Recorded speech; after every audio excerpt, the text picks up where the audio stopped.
So, ayan na guys. Tapos na lahat. Nalagyan ko na. Ayan na po. Tumuyo na siya guys. Ayan, May i-share ako sa inyo guys. Isa tong organic skincare. At I hope na makatulong din to sa inyo. Sobrang tipid na skincare lang to guys. Dahil sa murang halaga na to guys, is pwede na kayong kuminis. Hi everyone! I'm Emerly and welcome to my channel. At itong isi-share ko po sa inyo guys is isa tong organic skincare. At I hope na makatulong din to sa inyo. Lalong-lalo na po yung may problema po sa mga pimple mark, mga tagyawat at medyo dry yung skin nyo. At sobrang tipid na skincare lang to guys. Kasi sobrang tipid. Hindi nyo na kailangan talagang kumastos para lang mag-glow yung skin nyo. Para lang gumaganda kayo. Para lang magiging maganda yung face niyo. Para lang mag-glow kayo. So pwede na kayong mag-glow sa maliit na paraan. Sa murang paraan. Hindi na natin kailangan gumastos pa para lang magiging maganda tayo. Para lang magiging glow yung skin natin. At saka para lang mawala yung mga pimple marks natin, di ba? At higit sa lahat, itry niyo na tong ginagawa ko kasi effective talaga siya, guys. At panoorin niyo lang yung video, guys, hanggang matapos para malaman niyo kung paano ko siya ginagawa. Okay? So, ayun lang po, guys. And I hope makatulong po sa inyo. And ako po ang inyong lingkod. Char. So, ayun na nga guys, nandito na po ako sa labas ng bahay namin, sa harap ng bahay namin at kumuha lang pala ako ng fresh na aloe vera kasi yan yung gagamitin natin. At pagkatapos yan guys, kailangan nyo lang siyang linisan, hugasan mo siya ng mabuti para naman malinis siya. At pagkatapos guys, kunan nyo lang siya ng tinik. Ihati nyo po siya ng ganito. Ayan. So, ayun na nga guys, ganyan po kalaki yung hinahati ko. Tapos, kinuha ko lang yung mga tinik sa kiliran niya. Kasi nga, hindi naman natin yan kailangan kasi tinik yan. Masakit yan. Charot. Oo nga, masakit talaga yan. Char. At ayan na nga guys, ayan na po yun. Nakuha ko ng tinik at saka slice ko na siya. Tapos, kukunan ko na siya ng gel. So, ginamitan ko pala siya ng kutsara guys para makuha ko talaga lahat ng gel ng aloe vera. Kasi, sayang kasi pag may natira, sayang naman yung aloe vera, diba? So, kailangan nating tipirin yung aloe vera, guys, kasi mahirap magpalaki ng aloe vera. So, ayan na nga, guys, kinuha ko na lahat ng gel niya. So, ito na po lahat yung gel na nakuha natin sa aloe vera, guys. So, hindi siya masyadong marami, pero okay na to sa isang lagayan. At, pagkatapos yan, i-blend na natin.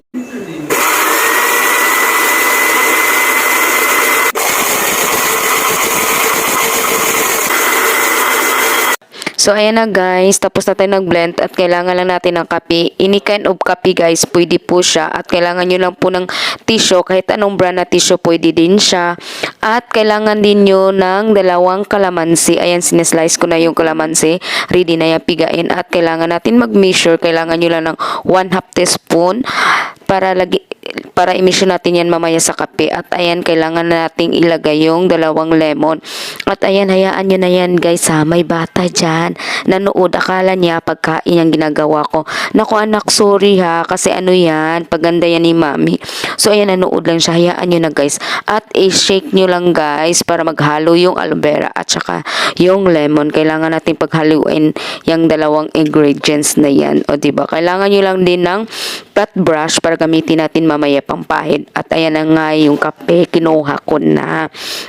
So, magkuha lang kayo ng 2 tablespoon. Ayan, 1/2 po yan na sukatan. O, ayan. O, diba?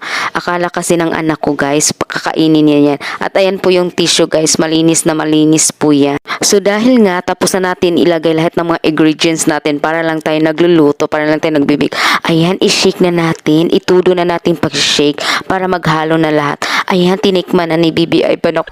Naku naman yan, anak. Hindi naman yan pagkain. Pangpaganda yan ni mami. Ba't mo tinitikman? Akala kasi niya, pwede yang kainin at masarap yan. Ano ba yan?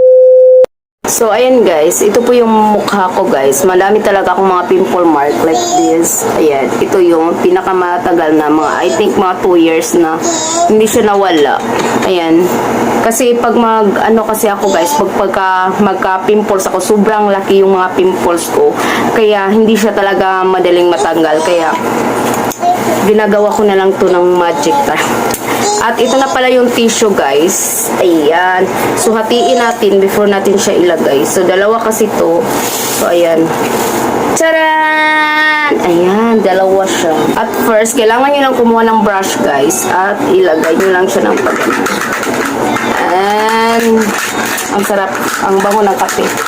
Like this, ilagay lang sa mukha niyo. Like this, bago niyo siya patungan ng tissue. Lalo na itong mga pinagpuyatan ko, itong eye bags. Ayan, lagyan ko lang siya lahat.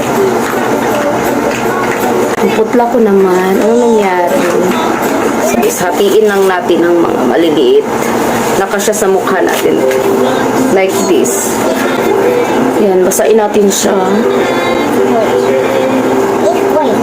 Hayaan nyo na kung pangit yung pagkalagay guys kayo na bahala kung paano nyo siya ilagay. Basta ako ganito ako maglagay.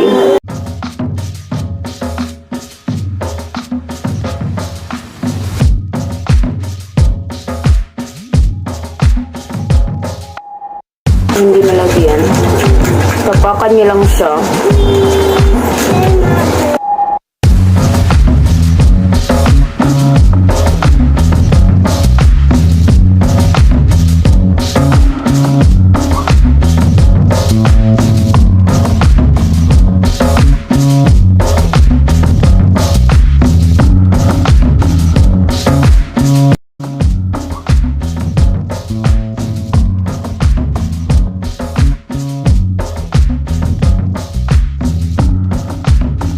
A few moments later.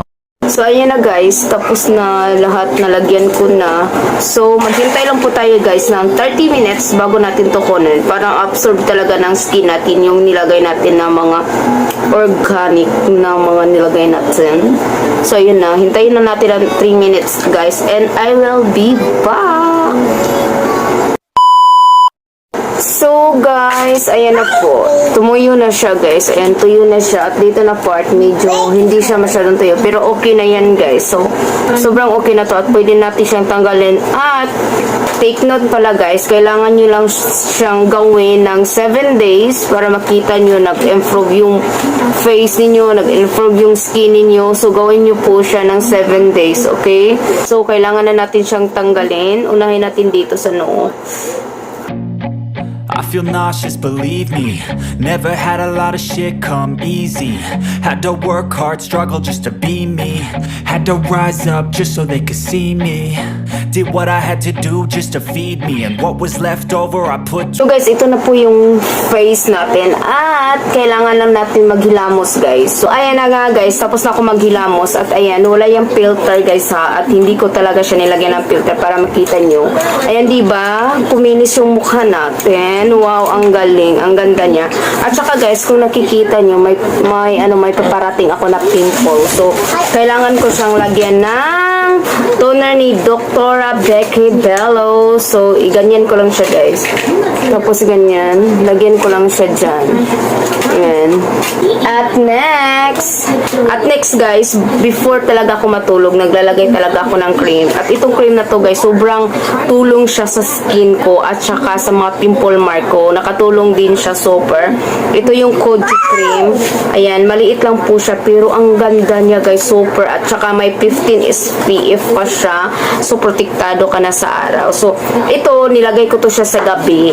Itong ginagamit ko na cream. So, gabi ko siya nilagay bago ako matulog. So, ayan, naglagay lang ako. Nang ganyan, konti lang. Kasi maliit lang naman yung mukha ko. So, hindi na kailangan damihan siya. So, ganyan. At, ayan. So, yan ang ginagawa ko para talaga mawala yung mga pimple mark ko talaga. Hello everybody! So, I'm back guys. So, 7 days lang sa paglalagay natin ng mga product na yon. Product? Sa mga organic na yon. O, tama ba? O, tama ba? product organic. Basta yun na yun guys. Tingnan nyo lang yung video ko. So 7 days na po tayo. Nakaraos po tayo sa 7 days. At finally, ito na talaga yung skin ko guys. So wala akong filter. No? So ito na yung skin ko guys sa 7 days. Tingnan nyo guys. So diba naglo-glow na yung skin ko versus yung una nung day 1 at saka yung 7 days na ngayon. So tingnan nyo nag-improve talaga yung skin ko. Naglo-glow ako. Makikita pa naman ninyo yung mga pimple marks ko. So makikita pa ninyo, ayan, meron pa naman siya. Pero actually nag-improve yung skin ko. Kumbaga, parang unti-unti silang nawala sa 7 days na yun. Ang importante naman naglo-glow ako, 'di ba? At saka ito yung malaki sa D1, 'di ba? Malaki siya. So ngayon, ito na 'yon. Ito na lang siya. O 'di ba? Nawala na siya. Wow. So guys, kung gusto niyo i-try yung mga ginagawa ko, actually organic naman yun. Wala namang mangyayari sa skin ninyo siguro. I-try lang niyo guys kung gusto niyo. Katulad ko na magiging glow yung skin niyo at maganda yung skin niyo. So pwede niyo yung i-try guys. So ina-update ko lang kayo sa day 1 at saka sa 7 days na ginagawa ko. Ayan. So iyan na yung skin ko guys in 7 days. So, ayan lang guys. At dito ko na-end yung vlog natin. And, please guys, don't forget to like, share, and subscribe to my YouTube channel. And thank you so much guys for watching. And, see you by the next vlog guys. Bye-bye! See you! Bye-bye! Bye!